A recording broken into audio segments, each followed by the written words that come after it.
ló dá mọ̀. Yorùbá Nation flag.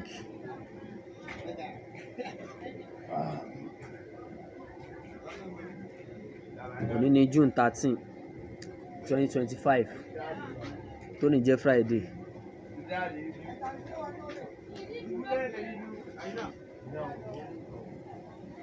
Mega rally is going here.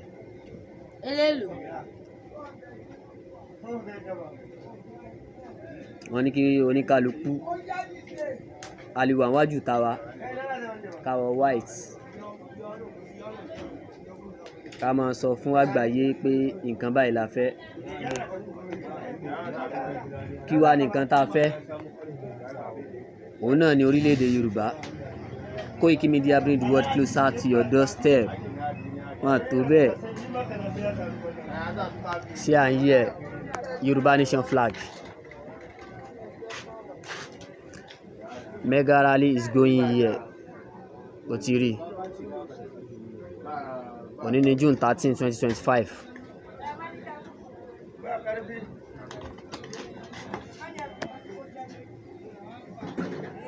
Ká dúró níwájú ìta wa kí a máa sọ àwa tí a bá ní fóònù a lè ṣe fídíò ká máa sọ fún àgbáyé pé orílẹ̀-èdè Yorùbá la fẹ́ o, a fẹ́ bọ́ lóko ẹrú, a fẹ́ wọ Nàìjíríà mọ́. Àwa ọmọ aládé, àwa tí a jẹ́ Yorùbá, tí ìran wa tó jẹ́ Yorùbá, àwa ò fẹ́ wọ Nàìjíríà mọ́. Kí oníkálukú lọ tún ìlú rẹ̀ ṣe. Ṣé à ń yẹ? A sì fi dídí àsìkò yìí àfi kí bàbá wa Bánjí Akíntóyè àní wáyé tì.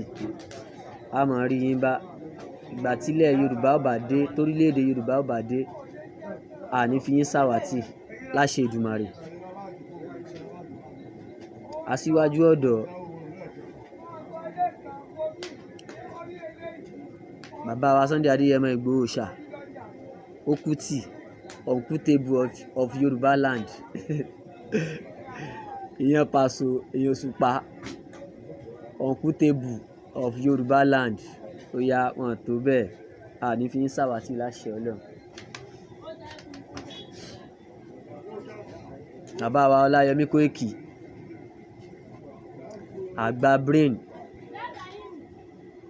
agbára Ọlọ́run tílẹ̀ Yorùbá bá dé, tógo ilẹ̀ Yorùbá bá dé, torílẹ̀-èdè Yorùbá bá dé, wọn ní fi yín ṣàwátì o.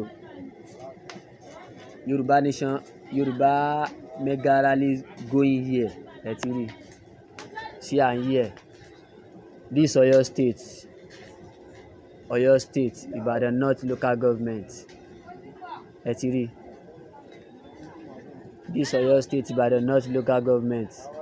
Òní ni June 13, 2025. Àṣe mọ́ o, àwọn ọmọ Yorùbá àṣe mọ́ o, àṣe wọ Nàìjíríà mọ́ o. Orílẹ̀-èdè àgbáyé ẹ gbà wá o, àṣe wọ Nàìjíríà mọ́ o.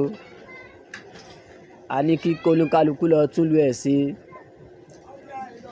Àṣe wọ Nàìjíríà mọ́ o. See it here. Àṣe wọ Nàìjíríà mọ́ o, àṣe wọ Nàìjíríà mọ́ o. Help Nigeria to save lives. Help Nigeria to save lives.